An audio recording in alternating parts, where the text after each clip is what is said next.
존귀하신 주의 이름 우리 기쁨 되도다. 주의 품에 안길 때에 기쁨 찬송 부르리. 예수의 이름은 세상의 소망이요. 예수의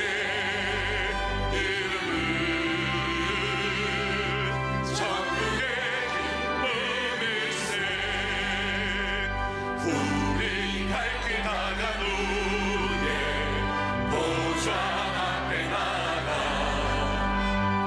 왕의 왕께 경배하며 멸류관을 드리리. 예수의 이름은 세상의 소망이요. 예수의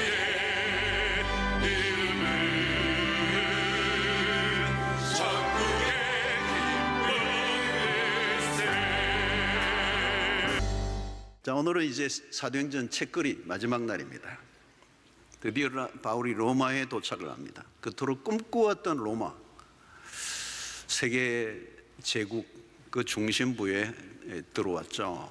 그동안 이 로마로 오고자 하는 노력을 많이 했지만 하나님이 번번이 막으셨고요. 또 이번에도 이 오는 길이 험난했습니다. 유라굴라라고는 광풍을 만나고, 바울이 원했던 방식이 아닌 다른 방식으로 하나님이 로마에 도착하게 했습니다. 로마에 온 것은 여행으로 온 게 아닙니다. 그리고 또 뭐 사업을 위해서 온 것도 아니고, 그런 오직 예수 그리스도의 복음의 증인으로 이제 도착을 한 것입니다. 참 의미 있는, 한 사람이 어디에 가 있느냐, 가느냐, 그 역사의 운명을 바꾸는 그런 사건이 되었습니다. 바울이 로마에 도착하기 전에 이미 로마에는 교회가 있었습니다. 그리스도인들이 있었습니다.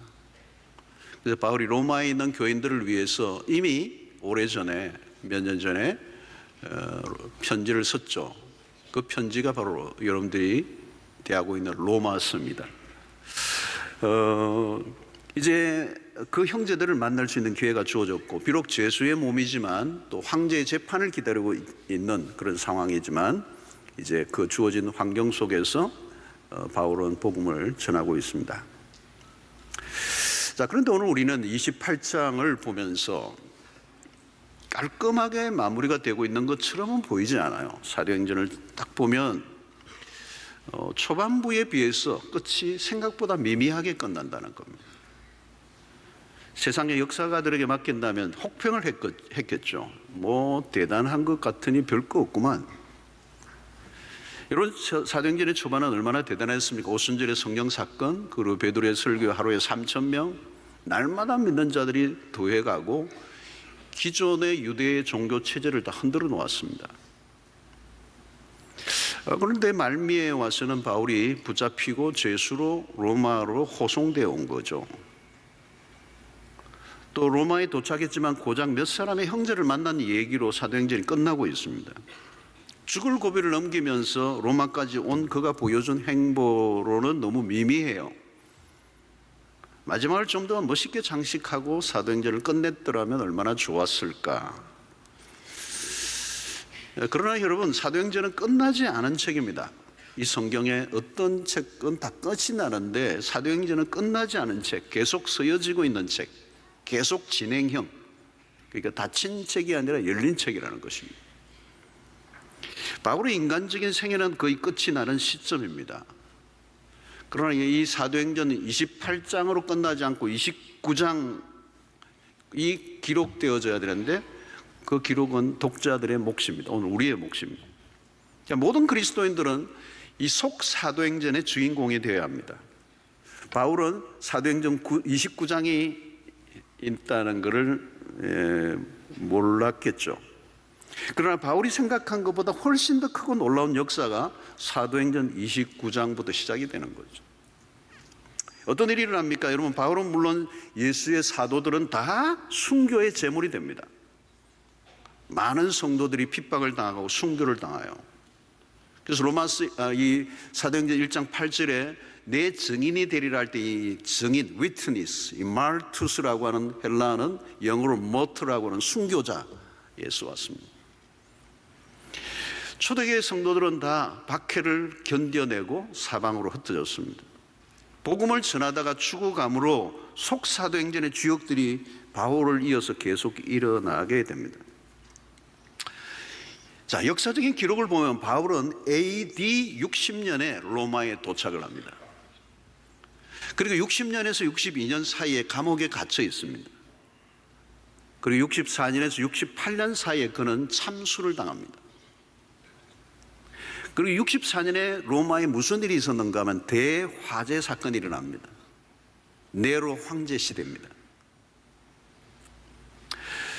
이 대화재가 일어나니까 이 책임 유무 그리고 그 대처에 로마 정부의 대처를 무능하게 함으로 인하여 백성들의 민심이 들끓었습니다.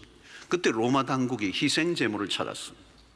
그게 바로 그 당시에 부상하고 있는 그리스도인들, 그들에게 뒤집어 씌웠어요. 그리고 그리스도인들을 대대적으로 박해했습니다. 실제로는 이 방화는 네로의 소행으로 알려져 있습니다. 그런 도시를 새롭게 재건하기 위해서 방화를 지시했다는 소문이 자자했습니다. 실제로 잔해의 연기가 먹기도 전에 궁전을 새로 짓기 시작했습니다.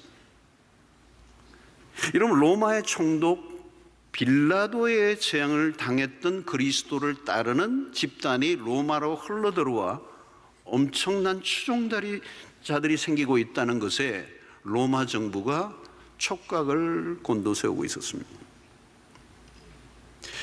네로 황제가 그리스도인들을 핍박하던 그때는 이미 그리스도인들이 상당한 부류로 부상하고 있었습니다.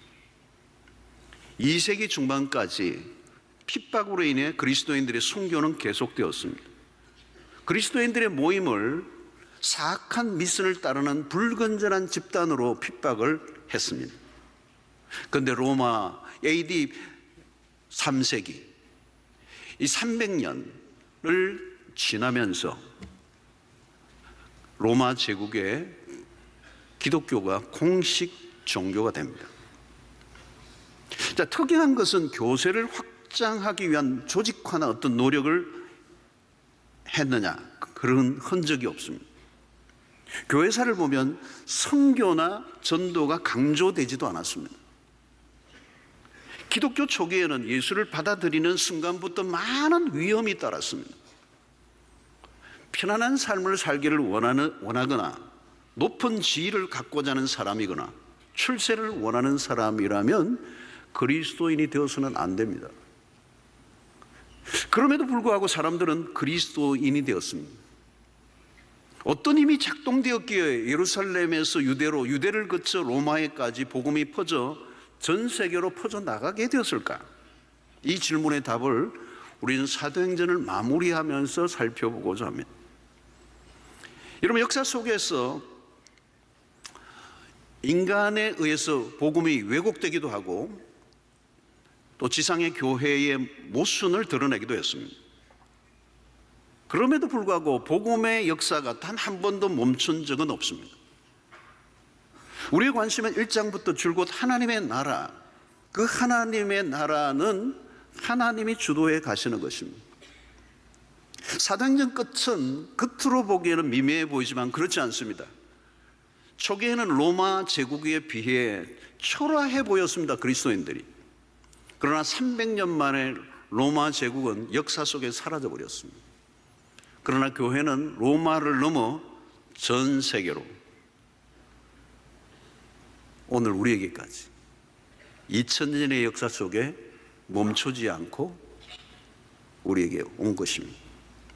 여러분, 우리 근처에 있는 교회가 없어졌다고 복음이 사라진 것은 아닙니다. 한국 교회가 약해졌다고 복음이 약화된 것은 아닙니다. 복음은 시들지 않습니다.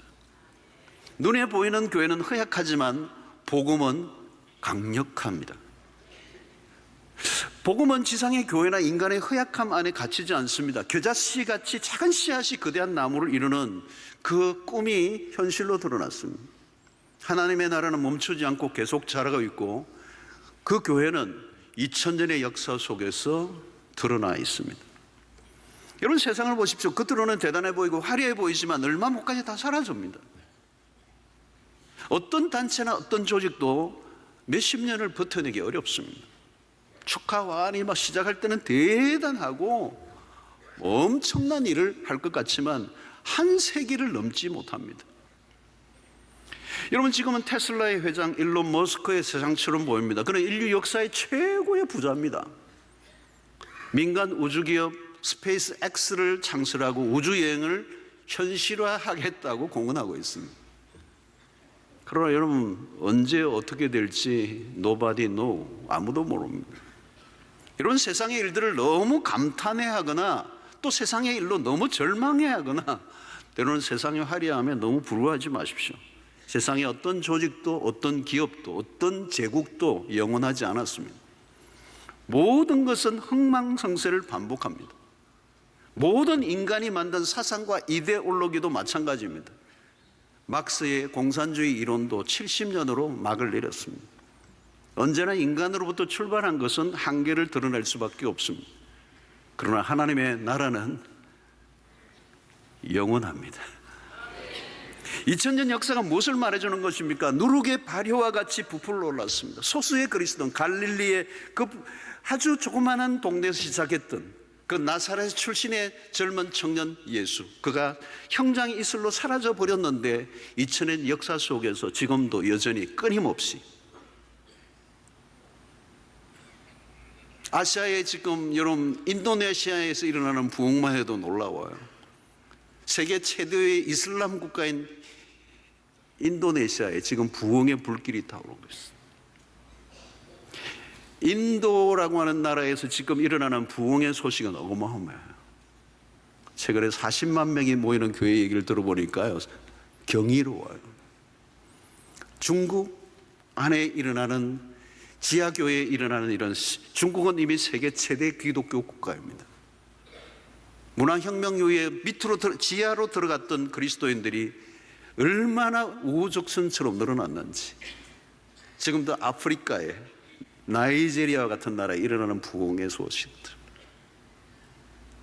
중남미에 일어나는 부흥의 얘기들, 브라질은 상상을 초월하는 부흥이 폭발적으로 일어나고 있습니다. 쓰러졌던 기독교의 종족이라고 했던 유럽의 교회들 다 사라진 것 같은데 지금 곳곳에서 부흥의 불씨들이 마지막 시대에 일어나고 있습니다. 누룩의 발효와 같이, 여러분, 밀가루 반죽 속에 누룩을 넣으면 부풀어 오릅니다. 왜 부풀어 오르죠? 누룩의 성질이 그렇습니다.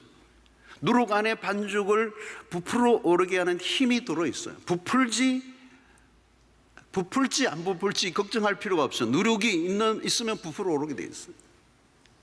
시간이 되면서 부글부글거리면서 끓어오릅니다. 뚜껑을 닫아 놓아도 그 뚜껑을 열고 부풀어 오릅니다.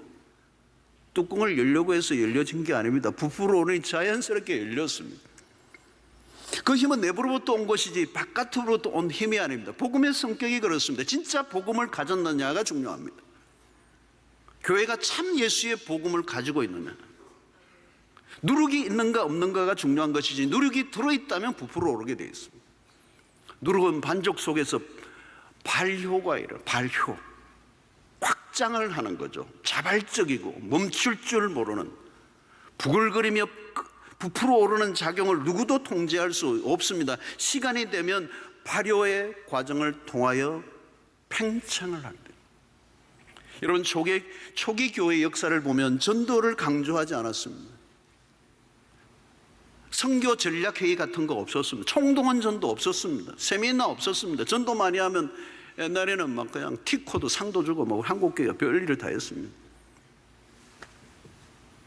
여러분, 그런 한 적이 없습니다. 초기 교회는 소수의 믿음의 사람들이 예배를 드릴 때 문을 걸어 잠그고 예배를 드렸는데 어떻게 전도를 해요, 여러분? 외부로 알려주면 핍박을 받을 수밖에 없기 때문에 그들은 예배를 드릴 때도 문을 걸어 잠그고 조용히 예배를 드렸어요. 그런데 어떻게 복음이 퍼져나갔느냐는 거죠. 그리스도인의 삶 자체는 숨길 수가 없어서 그가 노예로 있든지 장사를 하든지 그리스도인의 삶은 사람들에게 충격을 줬어요. 그리스도인들의 삶은 디프런트, 달랐다는 거예요. 설명할 수 없는, 그동안 본 적이 없는 뉴 라이프, 새로운 삶. 그러니까 대중전도 집회와 같은 형태가 아니라 주로 개인적인 관계 속에 복음이 전해졌어요. 사실 2000년의 역사 속에 어떻게 교회가 이렇게 확장되어 왔는지 말로 설명하기 어렵습니다. 이런 사회과학적인, 정치학적인 그런 관점에서 설명해낼 수가 없어요. 여러분, 바울이라는 한 인생을 무엇이 그렇게 바꾸어 놓았을까? 그것 역시 설명하기 어렵습니다. 그토록 지독하게 예수를 믿는 사람들을 잡아가두고 죽이는 일에 앞장을 섰던, 생명을 걸었던 그가 어떻게 어느 날 다메섹 도상에서 뒤집어지는 순간, 예수의 복음이 바울의 심장 안으로 스며들어가는 순간 설명할 수 없는 일이 일어납니다. 그 복음은 마치 그 반죽 안에 들어가 있는 그 누룩이 발효되는 과정을 통제할 수 없는 것처럼 복음은 바울의 가슴 속에 누룩과도 같이 그의 삶을 바꾸어 놓았다는 거예요. 그 다음에는 그를 통제할 수 없는, 여러분, 누룩이라는 건 미미해요. 근데 그 누룩의 변화의 과정은 은밀하게 진행되는 거예요. 그래서 그게 뭐 일어나나 보면 아무 일도 일어나지 않는데 하룻밤을 지나고 나면 현저히 부풀어 있는. 여러분, 오늘의 교회도 마찬가지입니다. 세상의 관점에서 보면 주류가 아닌 것처럼 보입니다. 세계적인 기업이나 조직계에 비하면 교회가 대단해 보이지 않습니다. 초기 그리스도인들이 로마의 그 제국의 화려함 앞에 초기의 소수의 그리스도인들은 미미한 결하심처럼, 그리고 반죽의 누룩처럼 보이지 않았어요. 근데 여러분, 그것이 퍼져나가기 시작하는 거예요. 부풀어 오르기 시작하는 거예요. 왜? 복음이 그런 능력을 갖고 있는 것이죠. 복음이 한 개인 안에 제대로 박히기만 하면 그 인생을 완전히 바꾸어 놓는. 여러분, 한 사람이 진짜 예수를 믿으면 그 가정에 복음화되는 건 얼마 못 가요. 한 사람 때문에 한 가문이 다 예수를 믿는, 한 사람의 그리스도의 복음의 선교사가 그 도시, 그 동네를 다 바꾸어 버리는. 세월이 지나고 나니까 그게 누룩처럼 번져나가고 그게 발효가 되고 팽창이 되는 거예요. 한국도 마찬가지. 소수의 선교사들이 복음의 씨앗을 들고 들어왔습니다. 조셉 데이비스가 27세의 나이로 이 부산 땅 인천에서 내려서 6개월 동안 내려와서 여기에 복음 전거 한 번도 하지 않았는데 그 누룩이 들어가서 반죽을 부풀어 오르게 하는 것 같은 역사가 일어나고, 헨리 데이비스가 오늘 이 수용노회 같은 교회가 100여 년이 지나고 이렇게 될 줄로 꿈에도 생각하지 못했겠죠. 그런데 그 일이 오늘 우리 눈앞에 펼쳐져 있습니다. 여러분, 바울은 죽기 직전까지 복음을 전했습니다. 오늘 23절에도 그들이 날짜를 정하고 그가 유숙하는 집에 많이 오니 바울이 아침부터 저녁까지 강론하여 하나님의 나라를 증언하고 모세의 율법과 선지자의 말을 가지고 예수에 대하여 권하더라. 30절에도 그러니까 바울이 온 이틀을 자기 셋집에 머물러서 자기의 오는 사람들을 다 영접하고, 바울이 지금 가택연금 상태에 있습니다. 그럼에도 불구하고 일부의 일정한 자유가 주어졌기 때문에 사람들이 오고 들락거리는 것이 가능했습니다. 그런 그 속에서 다른 형제들과 접촉하면서 끊임없이 기회가 주어지는 대로 하나님의 말씀을 계속 가르치고 있습니다. 누가는 바울이 구금이 되어 2년이 지난 다음 그에게 무슨 일이 일어났는지에 대한 언급을 하지 않습니다. 그가 항소를 했는지 석방이 되었는지 밝히고 있지 않습니다. 그리고 바울의 그 다음 여정에 대한 계획을 밝히지 않아요. 분명한 것은 하나님의 나라와 예수 그리스도에 관한 모든 것을 가르치고 있었다는 겁니다. 하나님의 나라, 그것은 사도행전 1장에서부터 주님의 제자들에게 40일 동안 가르쳤던 핵심적인 주제입니다. 성도 여러분, 바울이 전한 것은 항상 동일합니다. 하나님의 나라와 복음.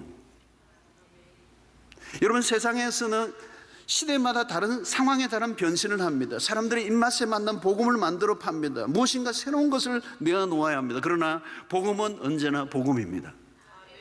조금 더 바꾸거나 꾸며낼 이유가 없습니다. 예수 그리스도의 복음은 어제나 오늘이나 영원토록 동일하고, 예수의 복음만이 하나님의 나라로 가는 유일한 로드맵이 되기 때문에 모든 인류는 예외 없이 예수로 구원을 받아야 한다는, 그래서 세련됨이 없을지 모르고 때로는 미련하게 보이지만 예수의 복음만이 구원에 이르게 한다는 이 사실을 믿었기 때문에 고린도전서 1장 21절에 바울은 하나님의 지혜에 있어서는 이 세상이 자기 지혜로 하나님을 알지 못하므로 하나님께서 너의 미련한 것으로 믿는 자들을 구원하시기를 기뻐하셨도다. 미련한 방법으로 우리에게 구원을 이루게 하신다는 거예요. 여러분, 사도행전 마지막 구절에서 바울이 보여줬던 모습은 특별히 오늘 이 본문에서 우리에게 큰 울림이 됩니다. 누가가 기록하고 싶은 바울의 마지막 장면이 오늘 31절에 이렇게 나타나고 있습니다. 하나님의 나라를 전파하며 주 예수 그리스도에 관한 모든 것을 담대하게 거침없이 가르치더라. 예, 이제 떴습니다. 다시 한번 보겠습니다. 시작. 하나님의 나라를 전파하며 주여. 자, 그 다음 31절 띄워주세요. 31절 몇 번 건너뛰죠? 시작. 하나님의 나라를 전파 주 예수 그리스도에 관한 모든 것을 담대하게 거침없이 가르치더라. 자, 여러분, 이 장면입니다. 바울이 하나님의 나라를 전파하고 예수 그리스도에 관한 모든 것을 담대하게 거침없이, 삶의 태도가 명확합니다. 바울은 이 복음을 심장에 품고 있는 사람의 전형적인 모습. 사도행전이 싱겁게 끝나고 있지 않는 이유가 여기에 있습니다. 그는 담대하게 거침없이 그 시대의 정신과 사상과 문화와 저항을 하며 아무리 반대 소리와 적대적인 환경이 있어도 로마의 황제 앞에서도 흔들리지 않는 복음에 대한 확신. 그것이 무엇으로 나타났습니까? 담대하게 거침없이래요. 여러분, 2000년의 역사를 뚫고 여기까지 오게 한 힘이, 복음이 여기까지 오게 한 힘이 어디 있느냐? 담대한 증인들 때문입니다. 만약에 이 담대한 증인이 없었다면 복음은 우리에게까지 올 수 없었습니다. 오늘 우리에게까지 복음이 왔던 것은 복음을 가진 자들이 생명을 내건 담대함, 목숨을 앗아갈 수 있는 위기 속에서도 담대하게, 바울이 거침없이 그 숱한 반대와 생명의 위협을 받음에도 불구하고 그런 복음에 대한 담대하게 거침없이. 여러분, 담대함의 대가는 큰 거예요. 그 담대함으로 인하여 바울은, 물론 바울의 이후에 수많은 선교사를 낳습니다. 비겁하면 도망가면 되는 거예요. 복음을 전하는데 내 삶의 안전을 챙기면 복음은 증거될 수가 없어요. 헨리 데이비스, 우리에게 토마스 선교사, 우리 한국에 왔던 수많은 선교사들은 생명의 위협을 다 받았어요. 그러나 담대하게. 여러분, 초기 기독교 역사를 보면 그리스도인들은 특이했습니다. 그들은 핍박과 선교를 두려워하지 않았습니다. 죽음을 두려워하지 않은 그리스도인들로 인하여 황제는 물론 그 시대 사람들이 충격을 받았습니다.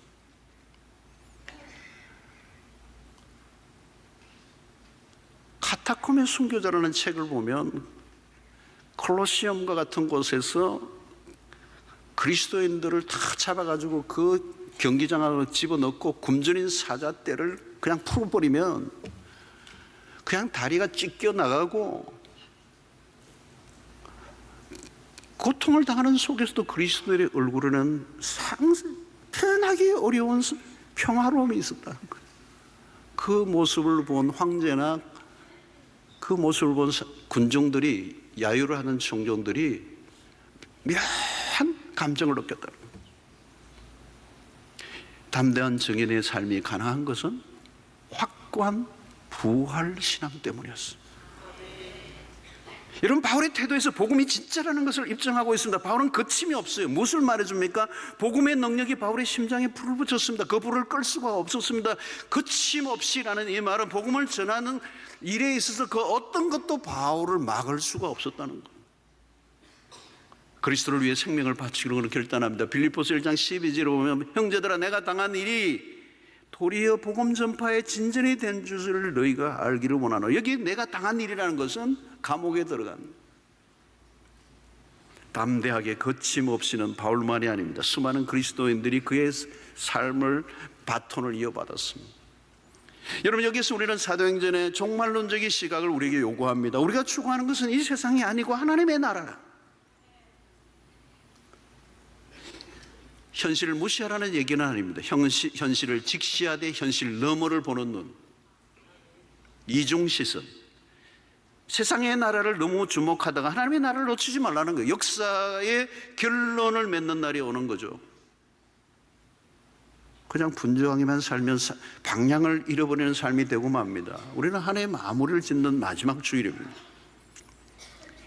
지금 우리는 시간에 대한 개념을 이 연말에는 좀 더 보통 때보다 많이 의식합니다. 이 시간이 어디를 향해 흘러가고 있는 겁니다. 결국은 역사의 마지막입니다. 사도행전은 과거의 기록이 아닙니다. 사도행전은 미래를 향해 있습니다. 복음이 어디로 흘러가고 있는가? 누가는 확실하게 기독교가 유대로 시작하여 로마에 이르기까지 기독교가 세계로 확장되고 있음을 우리에게 보여줍니다. 사도행전을 통하여 오늘의 교회가 어디로부터 시작되어 어디로 가고 있는지를 보여주고 있습니다. 복음은 오늘 또 여전히 사람들을 그리스도 앞으로 인도하고 교회를 세워가고 있습니다. 복음은 지금도 한계를 뛰어넘고 있습니다. 복음은 멈추지 않는 하나님의 운동력입니다. 그래서 작은 유대에서부터 시작하여 2000년 동안 시작하는 네버 엔딩의 스토리예요. 이 사도행전은 전적으로 독자들의 손에 달려 있습니다. 누가 사도행전의 역사를 이어갈 것인가? 누구에게나 활짝 열려 있습니다. 그래서 속사도행전 편은 우리 모두가 써가야 하는 것이죠. 여러분, 그냥 잘 먹고 잘 살았더라가 우리의 삶의 전부가 되어서는 안 됩니다. 늘 생존의 문제에만 사로잡히면 답이 없습니다. 삶의 목적이 분명하지 않으면 우리의 인생의 피로도가 높아지는 거죠. 열심히 하다가도 어느 날 왜라고 하는 질문을 던지면 갑자기 멍해지는 거예요. 내가 가고 있는 길이 맞는가? 이런 피곤하고 힘이 들어도 계속 걸어가야 할 가치와 목적과 의미를 발견하면 그 길은 갈만해요. 여러분, 바울을 보십시오. 그의 행적은 참으로 인간적으로 보면 너무너무 고생이었어요. 지칠만도 해요. 인간적으로 보면 내세울 게 아무것도 없습니다. 그러나 그 안에 있는 열정은 식어지지가 않아요. 왜? 그의 삶의 이유와 목적을 알았기 때문에. 디모데후서 4장 7절로 8절을 보면 나는 선한 싸움을 싸우고 나의 달려갈 길을 마치고 믿음을 지켰으니 이제후로는 나를 위하여 의의 면류관이 예비되었으므로 곧 의로우신 재판장이 그날에 내게 주실 것이며 내게만 아니라 주의 나타나심을 사모하는 모든 자에게 도니라 그랬어요. 여러분, 사도행전은 미미하게 끝나고 있는 게 아닙니다. 바울의 태도를 보십시오. 흐트러짐이 없습니다. 정인으로서의 최선을 다하는, 자신의 인생의 절대적 가치와 삶의 의무와 목적을 분명히 가지고 살았기 때문에 그렇습니다. 어떤 사람이 독수리를 잡았어. 생포를 해서 큰 우리에 집어넣고 매일 먹을 걸 풍성하게 줬다는 거예요. 근데 2주일 만에 이 독수리가 죽어버렸어. 여러분, 왜 그런 일이 일어날까요? 고생하지 않아도 충분히 먹을 것이 제공되는데 왜 죽었을까요? 다른 게 아닙니다. 독수리는 던져주는 먹이에 만족하며 살도록 만들어지지 않았기 때문에 그래요. 독수리는 높은 창공을 날아다니며 살도록 만들어졌기 때문에 그렇습니다. 여러분, 우리는 의미 부여가 안 되면 움직일 힘이 나오지 않는 존재들이에요. 삶의 목적이 분명하게 확보되지 않으면 아무리 모든 걸 갖추어도 허무해진다는 거예요. 그래서 바울은 그리스도를 만난 이후의 삶의 목적을 발견합니다. 사도행전 20장 24절 내가 달려갈 길과 주 예수께 받은 사명 곧 하나님의 은혜의 복음을 증언하는 일을 마치려 하면 나의 생명조차 조금도 귀한 것으로 여기지 아니하노라. 바울이라는 인물은 놀랍습니다. 여러분, 그런 기독교 하는데 지대한 공을 세웠습니다. 종교적 제도를 세운 게 아니라 유대교와 차별을 가진 새로운 종교를 만들려고 한 게 아닙니다. 무엇이 그로 하여금 그의 인생을 그토록 급진적으로 바꿔놓는가? 그의 오직 초점은 예수 그리스도. 여러분, 또 다른 하나가 아니라 전혀 새로운 것, 유대교의 변형이 아니라 예수 그리스도의 복음. 바울 자신이 자신의 틀에서 예수를 받아들인 게 아니라 예수를 만난 이후 그가 가졌던 모든 틀이 깨어지고 새로운 복음이 그의 삶을 바꾸어 놓은 것입니다. 여러분, 삶의 전환점은 예수라는 한 인물 때문입니다. 다메섹 사건과 이유는 전혀 다른 인물이에요. 여러분, 우리는 바울이 될 수는 없습니다. 그러나 바울의 사역의 연장선에 있습니다. 구원의 드라마는 지금도 진행 중에 있습니다. 우리 역시 그 구원의 드라마의 초대를 받았습니다. 바울의 끝지점에서 우리의 역할이 시작됩니다. 우리 모두는 사도행전의 독자이면서 동시에 사도행전의 기록자들입니다. 지금도 사도행전 29장은 바울 이후에 수많은 사람들에 의해 덧붙여 쓰여지고 있습니다. 사랑하는 성도 여러분, 이 시간표는, 하나님의 시간표는 이제 어디로 흘러가고 있습니까? 마태복음 24장 14절을 보면 이 천국 복음이 모든 민족에게 증언되기 위하여 온 세상에 전파되리니 그제야 끝이 오리라 그랬어요. 예수님이 하신 중요한 말씀입니다. 여러분, 지금 세상은 끝지점으로 가고 있습니다. 여러분, 세상이 돌아가는 걸 보면 거의 다 온 느낌입니다. 내일이라도 인류의 끝이 와도 이상하지 않을 만큼 이 세상은 많이 와 있습니다. 여러분, 이때 우리의 삶의 자세는 어떠해야 될까요? 로마서 13장 11절로 14절에 또한 너희가 이 시기를 알거니와 자다가 깰 때가 벌써 되었으니 이는 이제 우리의 구원이 처음 믿을 때보다 가까웠습니다. 밤이 깊고 낮이 가까웠으니 그러므로 우리가 어둠의 일을 벗고 빛의 갑옷을 입자. 낮에와 같이 단정히 행하고 방탕하거나 술 취하지 말며 음란하거나 호색하지 말며 다투거나 시기하지 말고 오직 주 예수 그리스도로 옷 입고 정령을 위하여 육신의 일을 도모하지 말라. 사랑하는 성도들, 우리는 아차하는 순간 현실의 안일감에 젖어 영적 긴장감을 놓칠 위험성이 있습니다. 지금은 자다가 깰 때가 되었다는, 우리의 구원이 처음 믿을 때보다 가까웠다는 겁니다. 이 시대는 분명히 정욕적이고 육신적인 삶을 추구하게 만드는 속성을 가지고 있습니다. 여러분, 우리는 우리의 현재 주어진 상황에 일희일비하지 말아야 돼요. 너무 눈앞의 현실만 보고 살지 말아야 합니다. 2025년에 무슨 일이 우리의 삶에, 개인의, 나라의, 지구촌에 닥칠지는 아무도 몰라요. 여러분, 너무 눈앞에 벌어진 일만 바라보고 있으면 현기증이 납니다. 세상의 나라는 늘 혼란하고 미래는 불투명하며 갈수록 더 당황스럽고 충격적인 일들이 많이 일어날 것입니다. 세상의 나라는 앞으로 나가지 않습니다. 문명의 진보가 역사의 발전을 의미하지 않습니다. 여러분, 이 세상에 목숨을 걸지 마십시오. 이 세상은 우리가 가져야 할 목표가 아닙니다. 우리의 가져야 될 목표는 하나님의 나라인 줄로 믿습니다.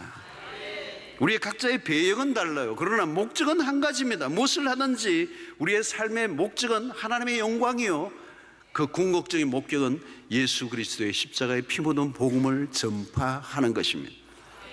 여러분, 우리가 구원의 드라마의 배역에 충실하게 살면 흥미로운 일들이 일어나죠. 총감독이신 하나님이 우리의 삶에 직접 개입하십니다. 우리가 만든 인생이라는 각본은, 내가 만든 각본은 너무 어설픈 거죠. 그러나 우리의 삶을 하나님께 맡기면, 하나님의 구원의 드라마에 우리의 삶을 맡기면 우리의 삶은 하나님의 각본과 연출 안으로 들어갑니다. 그러면 우리의 삶은 흥미진진해져요. 신기한 일이 일어나요. 하나님의 간섭과 개입을 경험하게 되는 것입니다. 여러분, 바울이 타고 왔던 그 배에 유라굴라 광풍이 덮쳤는데도 바울을 죽일 수 없었던 이유가 뭘까요, 여러분? 하나님의 구원의 드라마에 바울이 들어와 있는 거예요. 여러분, 초기 기독교와 지금은 많이 다릅니다. 그러나 같은 것이 있다면 그리스도인은 주류이기보다 주변인일 것입니다. 지금은 초기 기독교 시대처럼 박해는 없습니다. 그러나 예수에 대해서 냉소적인 세상을 살고 있습니다. 복음에 대해서 매우 닫혀있는 세상, 그 속에서 그리스도인들은 어떻게 살 것인가, 이전보다 복음을 훨씬 더 받아들이지 않는 무관심한, 때로는 적대적인 사람들이 일어나는 이 시대 속에 우리는 우리의 신앙을 다시 한번 재확인해 보아야 합니다. 초대교회로 돌아가자는 말을 합니다. 그 말은 초대교회 제도나 시스템으로 돌아가자는 게 아니에요. 초대교회 신앙으로 회복하자는 거예요. 우리는 언제나 우리의 신앙의 원형은 초대교회에서 찾아보아야 합니다. 사도행전은 미완성된 책으로 끝이 납니다. 그러나 미완성이 완성이 되는 날이 올 것인데, 그것은 누구를 통하여? 바로 성령의 사람, 오늘의 그리스도인들을 통했어요. 여러분, 사도행전은 성령 행전이라고 합니다. 사람이 많이 모였다고 역사가 일어나는 게 아니라 성령을 받은 한 사람. 복음의 역사는 양의 싸움이 아니라 진짜냐 가짜냐의 싸움입니다. 성령의 사람 한 사람이면 충분합니다. 돈이 많다고 큰일을 할 수 있는 것도 아닙니다. 성령의 불이 임해야 합니다. 초대교회 시작은 성령과 함께 시작되었습니다. 성령이 사람을 일으키시고, 성령이 증인이 되게 하시고, 성령이 꿈을 깨게 하시고, 성령이 교회를 세우게 하시고, 성령이 일을 일으키시고, 성령이 부흥을 일으키시고, 성령이 새 시대를 열고, 신약의 교회는 성령의 공동체, 성령이 함께하면 기적이 오늘 또 일어납니다. 여러분, 신사회정전의 역사의 주인공들이 되시기를 축원합니다. 오늘의 교회는 선교적 공동체, 교회가 선교를 해야 한다가 아니에요. 교회는 선교를 위해 존재합니다. 사도행전의 교회는 계속 흩어지는 공동체예요. 초대교회에서 그 답을 찾습니다. 교회는 세상으로부터 도피한 것이 아니라 세상을 향해 흩어져야 합니다. 교회가 조직을 유지하고 보존해 나가자면 쇠퇴를 맛보게 됩니다. 조직 그 자체가 목적이 된 교회는 미래를 향하기보다 과거의 향수에 젖게 됩니다. 그런 교회를 우리는 박물관 교회라고 합니다. 예수는 당시 유대 종교를 허물어 버리셨습니다. 제도화되고 형식주의로 가득하여 생명력을 잃어버린 화석화된 기존의 체계를 하나님의 나라의 교회로 바꾸어 놓으셨습니다. 성령의 복음에 사로잡혀 그 복음의 운동성을 가진 교회로 존재해야 합니다. 단순한 교회는 운동력이 없어요. 운동력이 없으면 그 교회는 죽은 것입니다. 생명력이 있는, 운동력 있는 교회로 전환되지 않으면 소망이 없는 것입니다. 성령에 사로잡혀야 운동력이 있습니다. 그 운동성은 하나님의 나라를 방향을 향해 속도를 낼 때 일어나는 것입니다. 2025년 우리 교회가 50주년을 맞습니다. 선교교회로 시작된 교회였습니다. 다시 한번 선교 공동체로 온 교회가, 모든 성도가 사도행전의 29장을 써가는 은혜가 있기를 갈망합니다. 여러분들 모두가 예수 운동의 주동자들이 되시기를 바랍니다. 여러분, 한 사람 한 사람이 다 교회입니다. 작은 예수입니다. 예수의 화신들이요, 복음의 적인들이요. 오늘 바울이 보였던 거침없이 담대하게 하나님의 나라를 전했던 이 바울의 모습이 오늘 우리의 삶에 재현되어야 될 줄로 믿습니다. 복음은 누룩처럼 그 떡반죽을 부풀어 오르게 하는 자발적이에요. 그 누구가 아니에요. 온 인생을 바꿔놓고 그 운동성이 확장될 때, 그것이 예루살렘에서 유대로, 그리고 사마리아로, 딴 것까지, 오늘 우리에게까지, 오늘 우리에게서 온 세계로 퍼져나가는 이 복음의 운동성의 한가운데 쓰임받는 여러분들 되시기를 주의 이름으로 축원합니다. 성령에 사로잡히면 하나님이 그 일을 행하실 줄로 믿습니다. 여러분들의 개인의 한 사람이 속해 있는 그 직장과 가정과, 그리고 여러분들의 주변의 아파트까지, 학교에 이 예수의 생명력, 운동력이 일어나 들불처럼, 민들레 홀씨처럼, 우후죽순처럼 복음이 물밀듯 이 세상을 향해 나가 예수 그리스도가 다시 이 땅에 오시는 그날을 예비하고 갈망하는 우리 수영노교회 모든 성도들 되시기를 주의 이름으로 축원합니다. 하나님, 오늘 또 우리에게 주신 말씀 통하여 이제 사도행전을 마감하며 사도행전의 29장을 우리가 써가야 함을 다시 한번 마음에 다짐하고, 이 하나님의 나라 방향을 향해 달려가는 예수의 증인들로 거침없이 담대하게 하나님의 나라의 증인으로 온전히 살아내는 하나님의 백성들 되게 하여 주시옵소서. 하루를 살아도 우리에게 주신 그 사명을 붙잡고 놓치지 않고 우리의 주님 부르시는 날까지 나여 달려갈 길을 다 달려가고자 하는 하나님의 신실한 백성들이 되게 해 주시옵소서. 그 하나님의 구원의 드라마에 우리를 불러주시고 우리를 사용해 주시기를 원하시는 그 하나님의 손길에 우리가 온전히 사로잡힌 바 될 때 하나님 우리의 삶이 기적이 되고 우리의 삶에 경이로운 신비로운 역사들이 날마다 일어나는 그 환희를 우리 모두가 맛보게 하여 주시옵소서. 예수님 이름으로 기도하옵나이다. 아멘.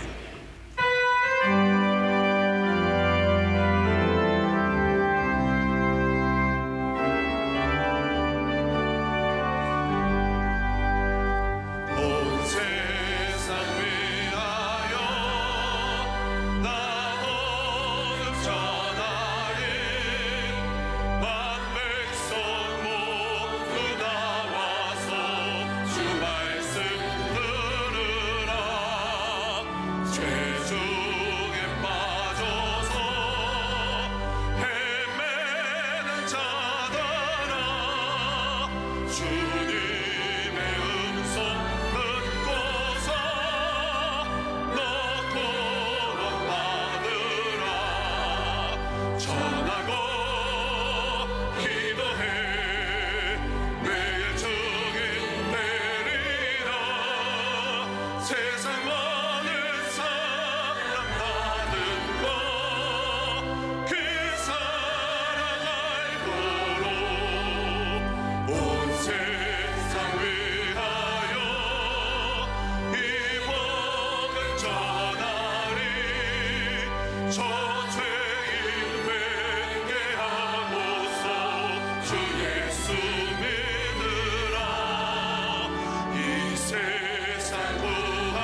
이제는 우리 주 예수 그리스도의 놀라우신 은혜와 하나님의 크신 사랑과 성령의 교통하심이 우리에게 주셨던 그 황홀한 복음을 가슴에 안고 식어지지 않는 심장으로 담대하게 거침없이 복음을 전했던 바울처럼 하나님의 구원의 위대한 드라마에 우리의 삶을 불러주시고 사용하기를 원하시는 그 주님의 뜻을 깨닫고 땅끝까지 이르러 복음의 증인이 되기를 원하는 그 놀라운 사명에 우리가 헌신할 때 하나님의 역사가, 하나님의 능력이, 하나님의 그 경이로운 역사들이 우리의 삶 가운데 일어날 것을 기대하고 순종하고자 나가는 주의 백성들 머리 위에 지금부터 영원토록 함께 있을지어다. 아멘.